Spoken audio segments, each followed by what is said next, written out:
morning, church. I wanted to take a moment out to talk before I started the rest of my day in talking about picking and choosing professionals in order to follow. I want people to have an understanding that that all of the advice that I give out is stuff that is either been proven, I've used myself, or it came from professionals. Nothing you will hear me say on any of my videos is stuff that is just stuff that's cherry picked. It's stuff that works, and it's stuff that's been tested and tried either by myself or has a history of it. One of the things I want to talk about first is the sauna. Yes, I do use that, and some people in the area consider it to be an extreme amount of time. I go from 45 minutes to an hour. My reason for this is to try to avoid dialysis. So those of you who know me know that I have birth defects and I have kidney disease. I was born with it. It also helps with the lungs, with the type of disorders I have. I've got a rare form of cystic fibrosis along with working pulmonary fibrosis. That is the medical diagnosis, working pulmonary fibrosis, because I received it while I was working. And that's documented through my adopted father's medical history or military record, excuse me. Some of the things that I've learned from professionals. Now, this is one that came from somebody that's a professional athlete that I talked to over the weekend, who told me that that it's very, very important if you're doing exercise to make sure you stay hydrated, because that's one of my concerns is because of the amount of time that I do spend in the sauna. She made it clear to me that it's so important that you use hydration drinks. Stuff like Propel or IV liquid or are very, very good. She said that anything that you use should be clear. It should not have color to it. Anything that has color will actually make your kidneys work harder. So all the work that I do in the sauna would be destroyed just by using a drink mix that has coloring that's not natural added to it. Those colorings that are not natural, those also carry cancer risks. So be sure to look out for that. The other thing I got was from somebody that is also tried and true. This was somebody that was in the sauna, and I tried this myself.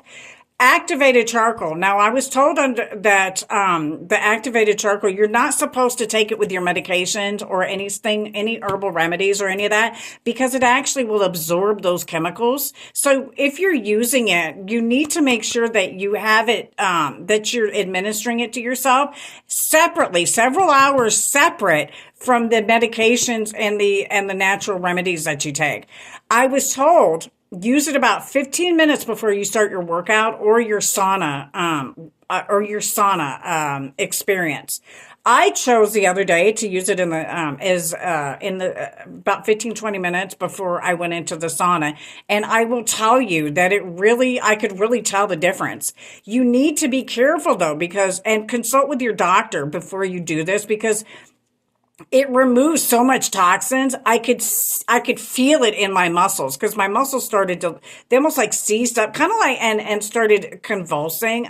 They started twitching a little bit. So, I'm used to that and know what that feels like when toxins are actually being drawn from my body. So I know that it wasn't a bad experience, but there's people out here who might freak out when they see that happening, because basically it did the same thing to me when I was expending extended amounts of time in the whirlpool.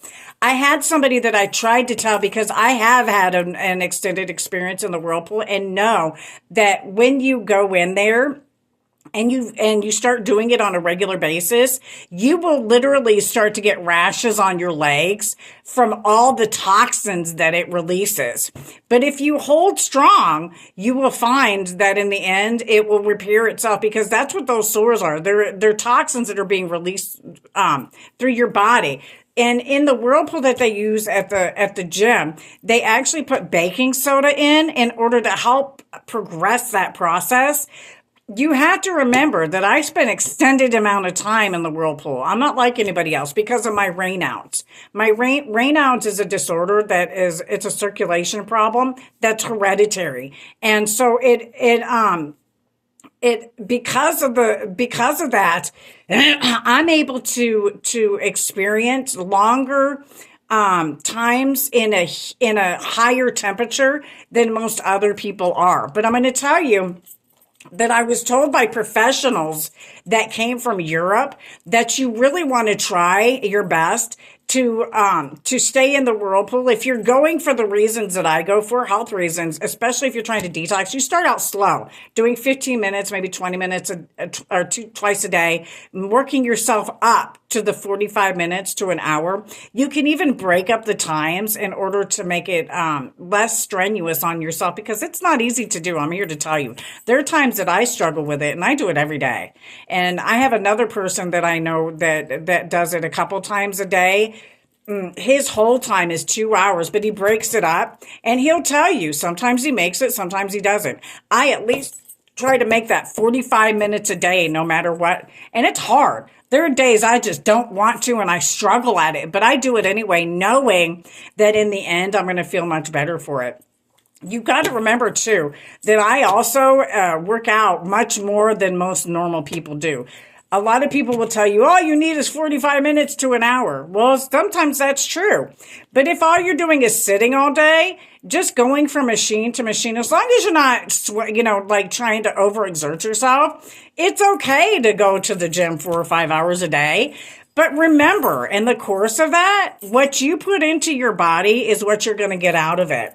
So when I go 4 to 5 hours a day, it's because I used to do strenuous jobs that really required me to do that type of physical activity between 8 to 12 hours a day. I used to move furniture, and then I also worked at an aluminum factory where I had to move large, heavy amounts of metal all day long.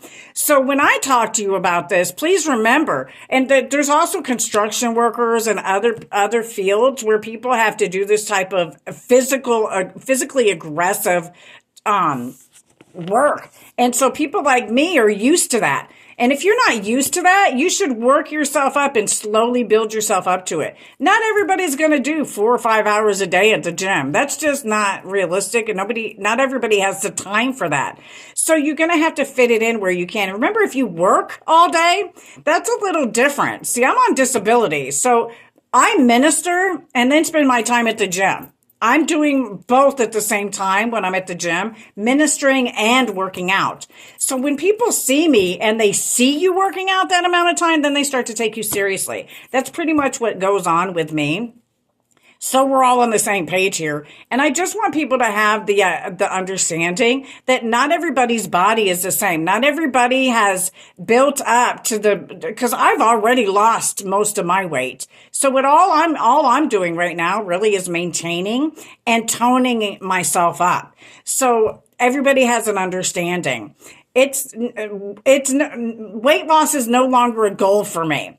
So for me, it's more getting my lungs together. And I worked really hard at that. For those of you who don't understand and don't know my history, I started in 2014 on 5 liters of oxygen when they took me to the emergency room. They didn't think I was going to make it through the night when they did that. They had already had it. And the nurse told me they already had a toe tag written out for me because they didn't expect me to make it. So there's no confusion here. That's where I started from in 2014. In 2017, I relapsed and I at that point I was on 2 liters of oxygen. I decided I wasn't going out that way and I was going to fight it. Now I want people to understand that not everybody that does this succeeds, but at least you should give it a try. I started walking a little bit every day, a little bit more, a little bit more, a little bit more until I came to where I am now.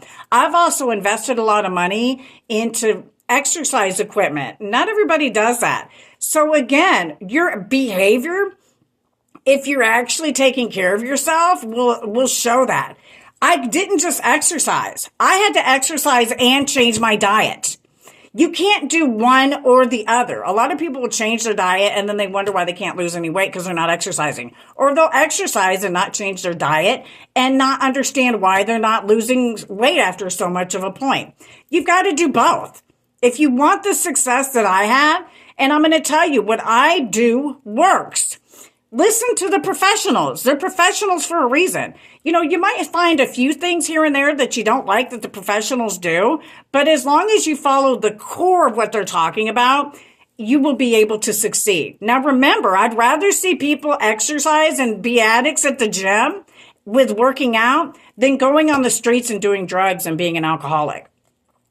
Keep this in mind because the gym, and you don't have to go to a gym to do this because that's where my stuff started with this with regards to the wellness center. You don't have to necessarily buy a lot of equipment. Pay attention and ask the therapist, hey, I can't afford this equipment. Is there something else I can do that doesn't cost as much money? And you will find that there is. So for everything that there's a piece of equipment for, you'll find an alternative that you don't have to pay much in order to participate in, just so that everybody's on the same page. I hope everybody has a wonderful and blessed day. And I hope to see you soon. Bye-bye. God bless America. Have a blessed day. Back the badge and support the Purple Gang. Thank you for your support.